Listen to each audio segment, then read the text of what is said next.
Good morning, my respected principal ma'am, teachers, and all my dear friends. My name is Vanshika Chauhan from Noida International Public School, and I am a 10th class student. Firstly, wish you a happy Janmashtami. And in this video, I will tell that why are we celebrating this Janmashtami festival from ancient times and how are we celebrating this. So let's start. Janmashtami is celebrated as the birthday of Lord Krishna.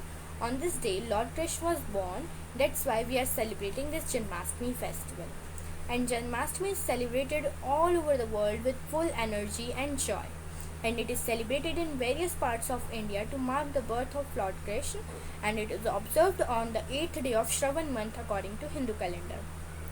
In the Hindu calendar, as we all know, there is a month, Shravan month. In that month, on the 8th day, the Sri Krishna was born. That's why we are celebrating this Janmashtami festival on the 8th day of Shravan month.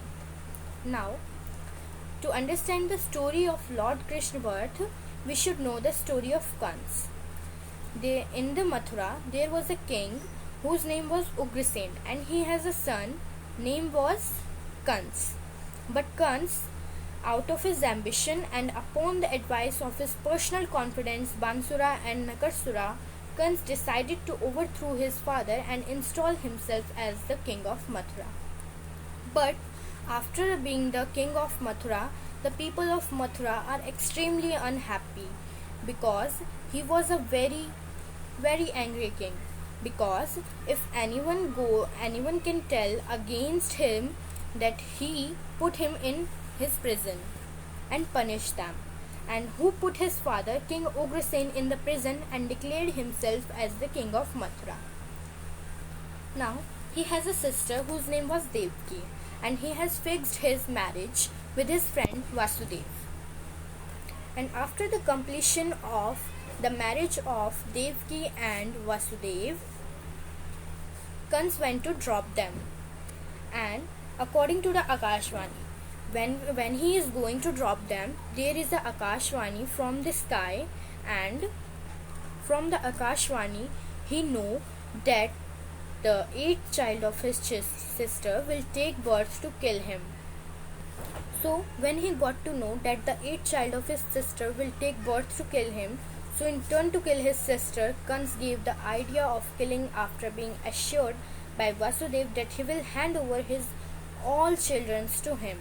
That's why he left Devki. According to the Vasudev promise, Kans killed one by one all the 6 childs of Vasudev.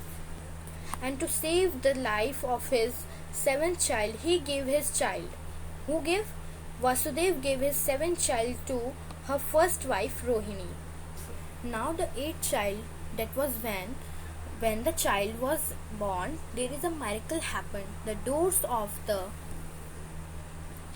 prison opened up by themselves. All the guards fell asleep. The shackles broke immediately. When Vasudev saw that his was a divine intervention, he picked up the child, and as if by intuitive guidance, he walked to the river Yamuna, and he walked across to the went of house of Nand and his wife Yashoda. And then Yashoda had just delivered a girl child, and she had a difficult labor and unconscious. Vasudev replaced the girl child with Krishna and took the girl child and came back to the prison. So this is the story of Lord Krishna birth, and it is the basic knowledge of Janmashtami, that why are we celebrating the Janmashtami. So I hope that you liked my video. Thank you so much.